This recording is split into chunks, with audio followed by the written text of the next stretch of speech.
नमस्कार भाई सभी दोस्तों को। हम लोग पढ़ रहे थे भाई चौहान वंश की हम लोग बात कर रहे थे। हमने देखे थे अजमेर के चौहान पढ़े थे, उसके बाद हमने रणथंभौर के चौहानों की बात की थी। और आज हम बात करते हैं जालोर के चौहान। किसकी भाई? जालोर के चौहान। आज हम किसकी बात कर रहे हैं? जालोर के चौहानों की हम बात करें। तो इसका जो संस्थापक था वो कौन था? संस्थापक जालोर के चौहान वंश का संस्थापक कौन था? कीर्तिपाल। कौन था भाई? कीर्तिपाल। और इसने कब की थी? 1181 82 के आसपास। कब की थी भाई? जालोर के चौहान वंश का संस्थापक कौन था? कीर्तिपाल। इसे कहते हैं कीतु एक महान शासक। क्या कहते हैं? कीतु एक महान शासक। ठीक है। उसके बाद कुछ शासक और हुए थे, जैसे हम बात कर लेते हैं समर सिंह की। कौन थे भाई? समर सिंह। हम बात करें आगे उदय सिंह की। फिर हम बात करें एक और शासक था चचिक देव। क्या नाम था? चचिक देव। और इसके बाद एक महान शासक हुआ और उस शासक का नाम था भाई काहनड़ देव सोनगरा। क्या नाम था? काहनड़ देव सोनगरा। हम किसकी बात करेंगे? हम काहनड़ देव सोनगरा की हम बात करने वाले हैं। ठीक है। देखिए देखिए हम बात करेंगे भाई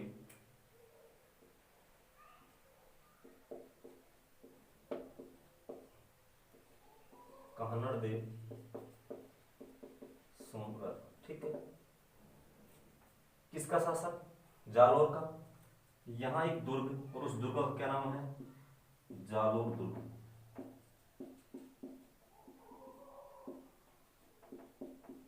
कौन सा दुर्ग? जालोर दुर्ग का शासक कौन? कानड़ देव सोनगरा। इसके पास तलहटी में एक दुर्ग है और उस दुर्ग का क्या नाम है? सिवाना दुर्ग। सिवाना दुर्ग। और सिवाना दुर्ग को ही क्या कहते हैं? जालोर दुर्ग की कुंजी। क्या कहते हैं? जालोर दुर्ग की कुंजी कहते हैं। या कहते हैं मारवाड़ के राजाओं की शरण स्थली। क्या कहते हैं? मारवाड़ के राजाओं की शरण स्थली। ठीक है। इसी को क्या कहते हैं? मारवाड़ के राजाओं की शरण स्थली।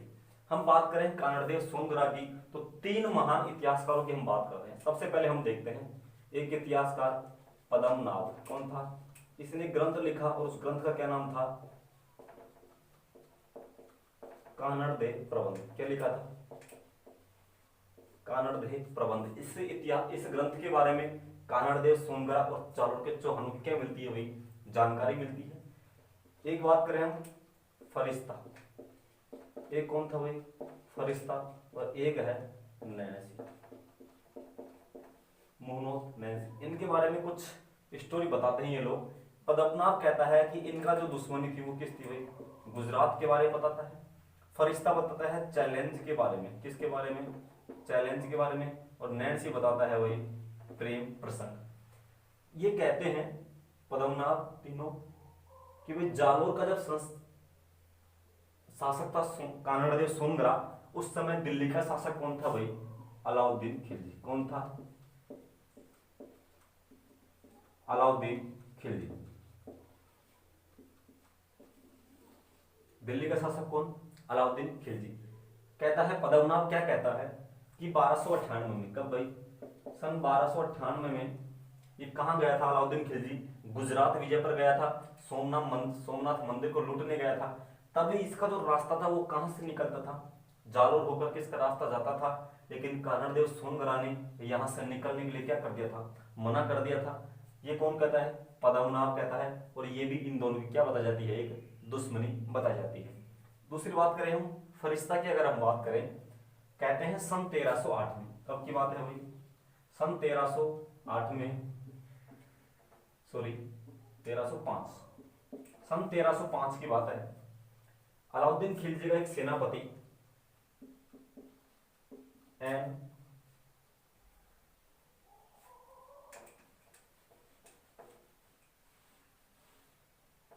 देखिएगा 1305। क्या नाम है उसका? अलाउद्दीन खिलजी का सेनापति ऐन उल मुल्क मुल्तानी। क्या नाम है भाई? ऐन उल मुल्क मुल्तानी। और ये कहाँ आता है? जालोर दुर्ग। और क्या रखता है? संधि का प्रस्ताव। क्या रखता है भाई? संधि का प्रस्ताव। और कन्नड़ सोनगरा क्या कर लेता है? संधि कर लेता है किससे? अलाउद्दीन खिलजी से। जैसे ही कन्नड़ सोनगरा कहाँ जाता है? अलाउद्दीन खिलजी के पास, दिल्ली आता है दरबार में। अलाउद्दीन खिलजी, अब ये स्टोरी कौन बता रहा है? फरिश्ता। अलाउद्दीन खिलजी कहता है कानड़ देखो कि राजस्थान का ऐसा एक भी राजपूत शासक नहीं है जो मुझे हरा सके, जो मुझे परास्त कर सके। तो कहते हैं कि कन्नड़ सोनगरा अलाउद्दीन खिलजी को चैलेंज देकर के आ गया था कि आ जाना जालोर और पता चल जाएगा कि कौन तेज है, किस में दम है, कौन महान राजा है। ये स्टोरी कौन बताता है भाई? फरिश्ता। आगे बात करें हम नैन्सी की, प्रेम प्रसंग। कहते हैं कि अलाउद्दीन खिलजी की एक पुत्री थी और उस पुत्री का क्या नाम था? फिरोजा। क्या नाम था? फिरोजा। ठीक है। और कानड़ का एक पुत्र, इसका क्या नाम था? वीरमदेव। तो संधि होगी थी इनके बीच। वीरमदेव यहां आता जाता था। कौन था? वीरमदेव। कहते हैं जो फिरोजा थी वो क्या करने लग गई थी वही इससे? प्रेम। यानी कि अलाउद्दीन खिलजी की पुत्री फिरोजा और वीरमदेव किसका पुत्र? कानड़ देश सोनगरा का। ये संधि हो गई थी, आता जाता था दिल्ली दरबार में। तो फिरोजा क्या करने लगी? वीरमदेव से प्रेम करने लगी। फिरोजा ने कहा अलाउद्दीन खिलजी को कि पिताजी मुझे कौन चाहिए? वीरमदेव चाहिए। शादी का प्रस्ताव रखा, वीरमदेव ने मना कर दिया। और वीरमदेव कहाँ वापस आ जाता है? अपने पिता कानड़ दे के पास जालोर वापस आ जाता है। कहते हैं कि अलाउद्दीन खिलजी की एक दुश्मनी का कारण ये भी बताया जाता है। बात है सन 1308 की। कब की बात है भाई? सन 1308 की। अलाउद्दीन खिलजी का एक सेनापति कमालुद्दीन कुर्द। क्या नाम है? कमालुद्दीन कुर्द। कहते हैं इसने आक्रमण किया। अब आक्रमण सबसे पहले अगर आक्रमण करेगा तो कहां करेगा? सिवाना दुर्ग पर, क्योंकि जालोर को जीतने से पहले सिवाना को जीतना जरूरी था, क्योंकि ये क्या है? इसकी कुंजी है, रास्ते में पड़ता है। और सिवाना का शासक था कौन भाई? शीतल देव चौहान। कौन था? शीतल देव चौहान। ठीक। अलाउद्दीन खिलजी ने 1308 में किसको भेजा? कमालुद्दीन कुर्द को। इधर सिवाना का शासक कौन? शीतल देव चौहान। और इसका एक सेनापति, और उस सेनापति का क्या नाम था? भावला। क्या नाम था भाई? भावला। क्या नाम था उसका? भावला। कहते हैं कि इन्होंने भावला को क्या दिया? प्रलोभन। और भावला किसकी तरफ हो गया? कमालुद्दीन कुर्द की तरफ हो गया। और जो भी क्या किया भावला ने, यहाँ पर जो कुंड था, पानी पीने का कुंड था, उसमें क्या मिला दिया? गौमांस इसने मिला दिया। और यहाँ क्या हो गई? खाने पीने की कमी हो गई। तो खाने पीने की कमी हो तो ये लोग किले से बाहर आएंगे। और जैसे ही बाहर आए, अलाउद्दीन खिलजी की सेना कहाँ जाती है? किले के अंदर। और यहाँ क्या होता है? युद्ध होता है। उस युद्ध में शीतल देव चौहान की पराजय होती है। और इसकी पत्नी, क्या नाम था उसका? मैना देव। क्या नाम था भाई? मैना देव। और ये दोनों क्या करते हैं? एक साका करते हैं। ये दोनों क्या करते हैं? शीतल देव चौहान यहाँ केसरिया होता है, मैना देव के नेतृत्व में जौहर होता है। और ये क्या है भाई? एक साका किसका? सिवाना दुर्ग का, प्रथम साका। और अलाउद्दीन खिलजी सिवाना दुर्ग किसको सौंप करके वापस चला जाता है? कमालुद्दीन कुर्द को। क्या अलाउद्दीन खिलजी ने 1308 में आक्रमण किया सिवाना दुर्ग पर। शासक कौन? शीतल देव चौहान। सेनापति भावला। भावला ने क्या किया? विश्वासघात किया। किसकी तरफ हो गया? अलाउद्दीन खिलजी की तरफ। यहाँ क्या हुआ? शीतल देव चौहान की पराजय हुई। शीतल देव चौहान और मैनादे के नेतृत्व में क्या हुआ? साका हुआ।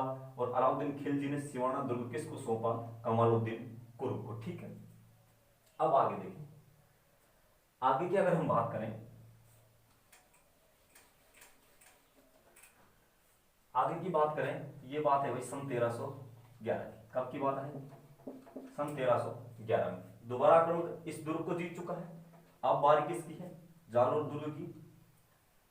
1311 में अलाउद्दीन खिलजी खुद आता है। कहाँ? जालोर दुर्ग। क्योंकि टारगेट कौन था भाई? वीरमदेव को पकड़ना था। फिरोजा ने कहा था कि मुझे कौन चाहिए? वीरमदेव। तो टारगेट कौन था? वीरमदेव। वीरमदेव तो यहाँ पकड़ा नहीं गया, शीतल देव चौहान इसके चक्कर में मारा गया। अब जालोर दुर्ग का संस्थापक, सॉरी, जालोर दुर्ग का शासक कौन है? कानड़देव सोनगरा। कौन है? कानड़देव सोनगरा। ठीक है। इसका पुत्र कौन? वीरमदेव। कौन? वीरमदेव। देखिएगा थोड़ा सा साफ लिखते हैं। कौन है? कानड़देव।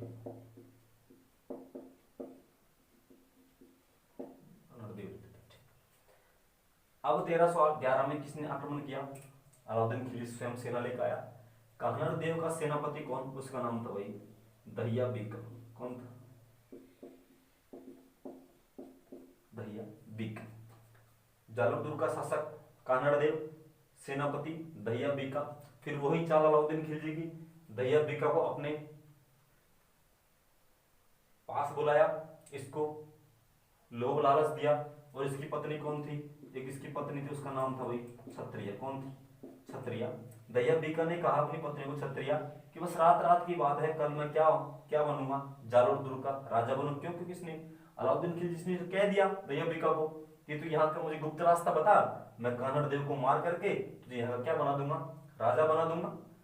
जैसे ही क्षत्रिया दहिया बेका ने अपनी पत्नी क्षत्रिया को ऐसा कहा, क्षत्रिया ने क्या किया? ये सूचना किसको पहुंचाने की कोशिश की? कानड़देव को। और क्या कर देती है? स्वयं ही इसका क्या कर देती है? अपने पति को मार देती है। और जब तक कानड़देव के पास ये सूचना पहुंचती है, आक्रमण कौन कर देता है? इधर से अलाउद्दीन खिलजी क्या कर देता है भाई? आक्रमण कर देता है। अब अलाउद्दीन खिलजी आक्रमण करेगा, कानड़देव की हार हुई। और इसकी पत्नी कौन? कानड़देव की पत्नी जयमल देव। क्या नाम है? जयमल देव। दोनों क्या करते हैं भाई? ये क्या करता है? केसरिया। और जयमल देव के नेतृत्व में क्या होता है? जोहर। और ये क्या होता है? सागर। ठीक है। इधर किसकी हार? 1308 में शीतलदेव चौहान। और इधर कौन मारा गया?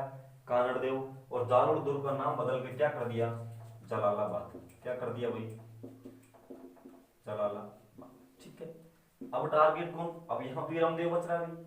कहते हैं कि वीरमदेव यहां से भागा। वीरमदेव, टारगेट वीरमदेव को पकड़ना है। यहां कहते हैं कि जालोर के चौहान वंश की कुलदेवी कौन थी भाई? आशापुरा माता। कौन थी? एक मंदिर है यहाँ पर आशापुरा माता। ये आशापुरा माता कौन है? जालोर की कुलदेवी। जालोर के चौहानों की कुलदेवी कौन थी? जालोर के चौहानों की कुलदेवी। कहते हैं कि वीरमदेव यहां से आया कहां? और आशापुरा माता के मंदिर के सामने इसने क्या किया? अपने आप में तलवार घोंप दी। और क्या हो जाता है? इसकी वीरमदेव की मृत्यु हो जाती है। मृत शरीर को कहां ले गए? फिरोजा के पास। और कहते हैं फिरोजा भी, फिरोजा। और जो वीरमदेव का जो मृत शरीर है,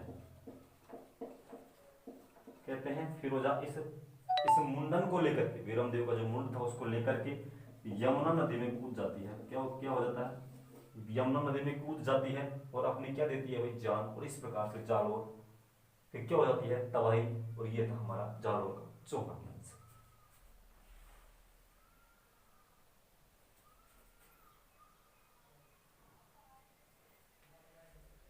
ठीक है भाई, धन्यवाद। आशा है आप लोगों को पसंद आया होगा। हम नेक्स्ट की बात करेंगे भाई।